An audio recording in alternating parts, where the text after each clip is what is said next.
Ko si tatay, oh, yan, oh, nagtutulak. Nilapitan ko si tatay, nasiraan pala. Nahiya nga si tatay magpaayos, baka daw singilin ko eh. Naplatan si tatay. Si tatay. Gawin natin, ayusin natin yan. May sarili naman tayong vulcanize. Sana isa lang yung butas para maayos.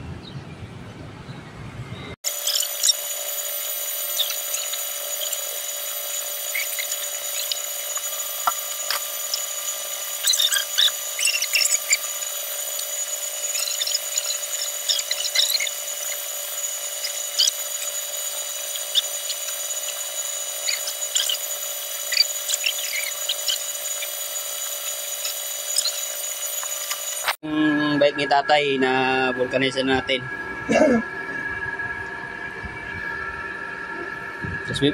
Magkano yung ganito dahil bago ngayon? 150? 150, 180. Kasi bibigyan kita.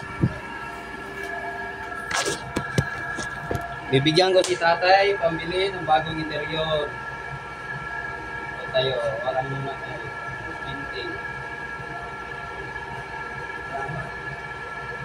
Pag ganun tayo, wala yun tayo, blessing yan.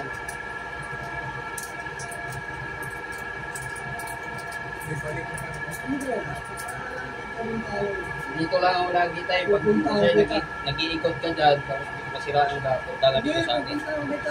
Okay, huwag nga, yan sa tatay. Tay, okay ha. Patuyuin lang muna natin. Si tatay, goods na yung bike ni tatay. Tay, ingat ka po tay ha. Ingat ka po. Ingat, salamat. Sige, ingat. Sige po, ingat. Alis, uwi na si tatay. Pupunta para sa Ortigas.